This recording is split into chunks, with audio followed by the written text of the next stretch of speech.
means it's comic book day. Let's see what I got. First up is Darth Vader issue number 23. The series will be coming to an end very soon, but they're gonna make sure that they end on a huge note. Vader's on a mission to capture the renegade scientist Silo. He's the guy who created the suit that Vader's wearing, which that issue in itself comes into play into this issue. Something happens at the end of this issue I was never expecting to happen. Batman issue number 3. Gotham and Gotham Girl's origins are somewhat explained, not completely, but we do get a bit more background as to who they are. And the bigger storyline going on in the background is Dr. Hugo Strange. He's orchestrating suicide bombers throughout the city, and a huge epic event is going to be taking place with Gotham and Gotham Girl confronting him. Star Wars issue number 21. This story is completely centered around Sergeant Creel, who's one of the elite stormtroopers of the Empire. We usually never get to see stormtroopers be badasses, except in episode 7. They finally broke that whole myth where the stormtroopers are worthless, but in this issue we get to see Sergeant Creel really go out. You don't want to root for the Empire, but you still want to see this guy be completely awesome. This is somewhat of a filler issue, but it does have a nice narrative to it, to this guy's background. Spider-Man Deadpool issue number 7. This entire issue is nothing but filler. It's fun, and there's a lot of humorous stuff to it, but it's really just a filler story. I did enjoy reading it, even though I'm not the biggest of Deadpool fans,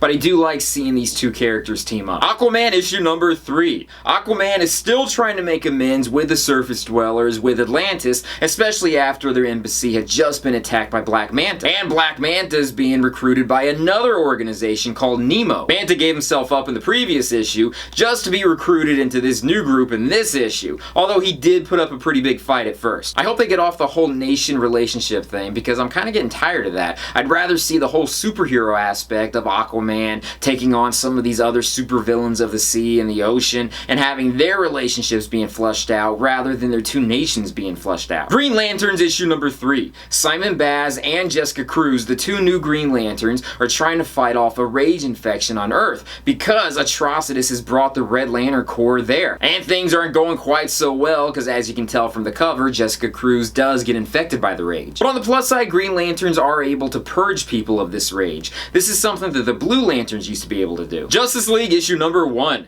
There's all these different catastrophes taking place all over the Earth. Right now, no one's really quite sure where this is coming from. It could be an alien invasion, but it's not completely defined yet. And the League is scattered all over the Earth trying to stop these events. Superman hasn't been welcomed in yet, but they are accepting his help. It wouldn't be the start of a new Justice League series if there wasn't some sort of alien invasion taking place. So this does seem somewhat fitting for the beginning of this story. Finally, I got Superman issue number 3. As you can tell from the cover, the Eradicator has made his presence known on the New 52 Earth. He has a different origin in this universe, but I like this origin. It ties in General Zod, so I'm really happy with it. Own agenda, which is very similar to the previous Eradicator, which is to preserve Kryptonian heritage. And I don't want to spoil it, but there is a possible death that took place. I really hope this isn't the case, and I hope everything's going to be changed in the next issue, but I have no idea. Really liking this series. I'm really loving the idea of having the new Superboy, although I really think his name should be like Super Kid, and then have Con-El come back being the real Superboy, but that's just my opinion. That's my comic load for this week. I also got Merry Men and Scooby-Doo Apocalypse, but I'll talk about those in different videos next week.